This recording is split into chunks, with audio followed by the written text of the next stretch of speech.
Sa video na nga ito mga sisi, papakita ko na naman nga ang mga ganapat kung gaano kadami nga ang mga pinapagawa sa amin tuwing end ng quarter. Sobrang bilis nga ng panahon ay patapos na nga ang third quarter at papasok na nga ang fourth quarter at malapit na nga kaming mag-moving out. Kaya naman nga nandito na naman kami sa another week na sobrang dami ang ginagawa.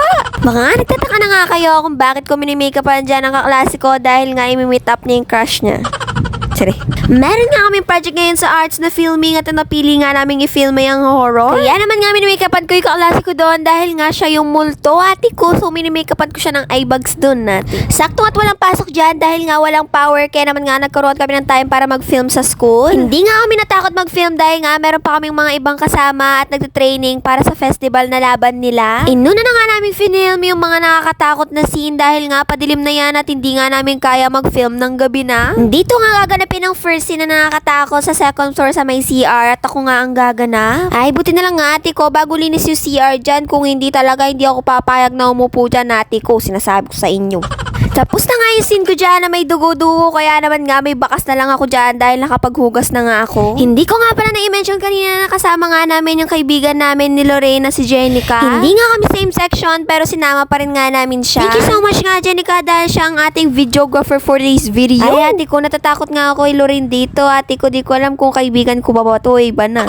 Sorry. Kahit maliwanag pa nga dyan nag-film na nga kagad kami dyan dahil nga hindi namin kaya mag-film ng gabi. May edit naman nga yan ng madilim kaya naman nga for the go. By 6:30 nga ay umuwi na rin kami dahil nga pauwi na rin nga yung mga nagtitraining at hindi nga namin kaya mag-isa doon ate ko. Second day nga na filming namin kasama pa rin nga namin si Jenica. Hindi ko nga nasama sa video ng first day of filming namin pero before talaga kami mag-film ay nagpe-pray muna kami. Dito naman nga kami sa scene sa may library. Ay di ko ba alam ate ko pero hindi nga namin nagagamit tong library na to. Na-stuck na nga lang ang mga libro dito kaya naman nga nakakatakot sa loob ate ko. Naging haunted library. Habang nabibidyo nga ako dito mga sisay may sinasabi yung kaklase ko. Mga ate ko, nandito po kayo kami sa eskwelahan para mag-film.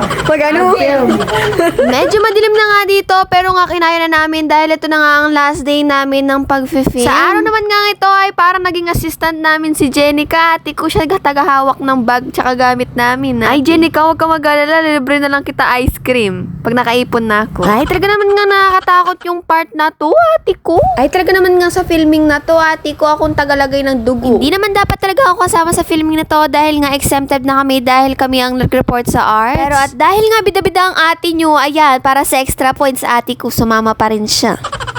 Food color nga yung ginamit namin dyan. Kaya naman nga katapos talaga na ito ay parang kumain ng hotdog sa usawan is banana ketchup ate ko. Sobrang OA ng kulay ate ko para ako nagmukbang ng ketchup. Sobrang nagmamadali na nga kami dyan dahil nga sobrang nakakatakot dito sa my hallway dahil isa nga lang yung ilaw dito ate ko. Ay talaga naman nga ang pinipigilan ko yung mata kong umikot-ikot at maglikot-likot ko saan tumingin ate ko baka ano pa makita ko.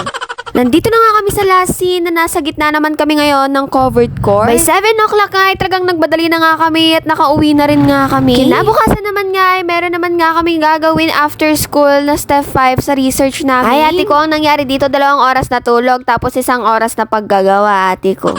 Hindi naman nga namin natapos ang ginagawa namin dyan kaya naman nga for the go ate ko next day na lang daw.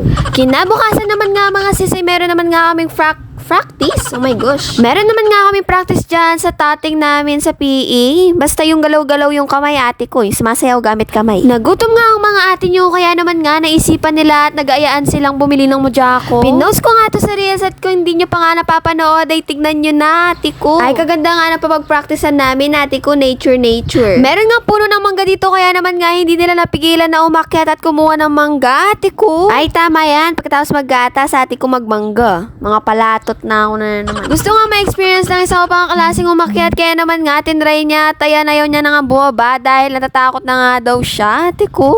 Sayang nga hindi ako naka-PE pants at nakapalda ako ngayon kaya naman nga hindi ko na-try ate ko. Sayang. Buti na lang nga at ginamit niya at napairal niya ang pagiging unggoy ng kaibigan namin ate ko. Nakarami kaming mangga.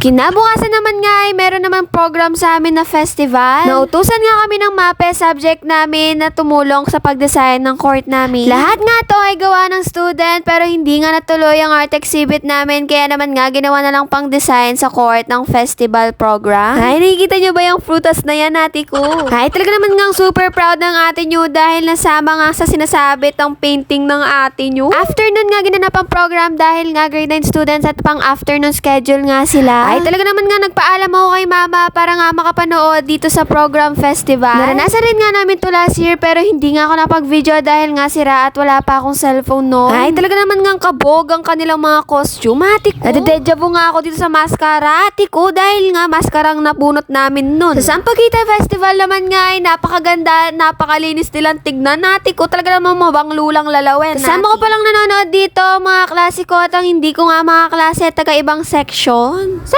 Ay talaga naman nga ngayon ay meron na nga pabuhat-buhat pero nga kami noon ay hindi pwede yun. Ate ko. At ito na nga nagtatapos ang ating video for today. Bye!